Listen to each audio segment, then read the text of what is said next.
Hey, let me show you a few of my favorite baits to catch bass in the fall.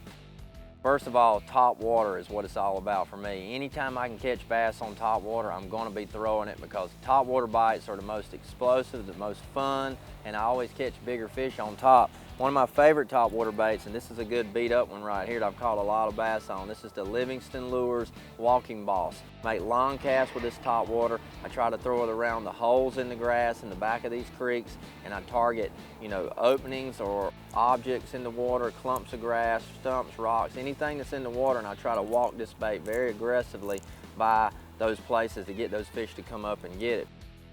Oh, got him. That worked again. Oh my God. That is pretty awesome. That is pretty awesome. You need every chance you can get. Just like I said, if it gets you one or two more bites, I put fish like that in the boat in the tournament, that's what we do it for. Having all your stuff set up just right. And be patient and don't jerk it too fast. And you might get lucky like I just got on that fish.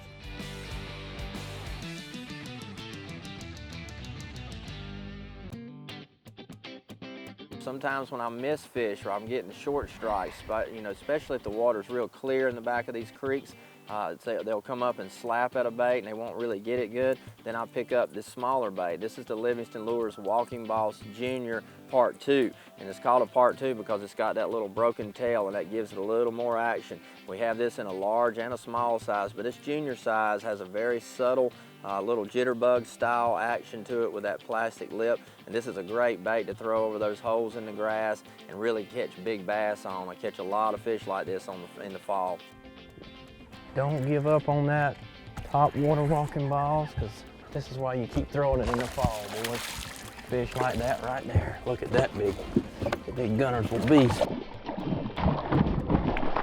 Come here, baby. Come here. Oh, there we go. Look at that. Oh. Next is a square bill crankbait. Not just any square bill, not a deep square bill, but this is a super shallow square bill. Sometimes when the sun gets really bright and they won't commit to the top water bait, and they're still in the areas, you can go back through those same areas that you caught them on top early and throw this super shallow howler. This is the Livingston Lures Howler square bill, and it's got a circuit board lip. And we made this bait specifically to run super shallow over top of grass and over top of stumps, rocks, any kind of cover, and deflect off of those objects. This bait, you can throw it a long ways. It's got the EBS shad sound in it, just like the top water bait. You're gonna catch some big ones on this just like you do the top water. There he is. Oh, that's a big fish. Oh yes. That's what you throw the square bills for in this shallow water right there. You can't catch more than 2 or 3 little ones without catching. Oh my gosh, look at the size of this one.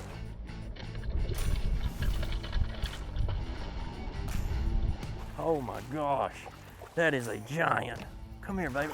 Woo, look at that.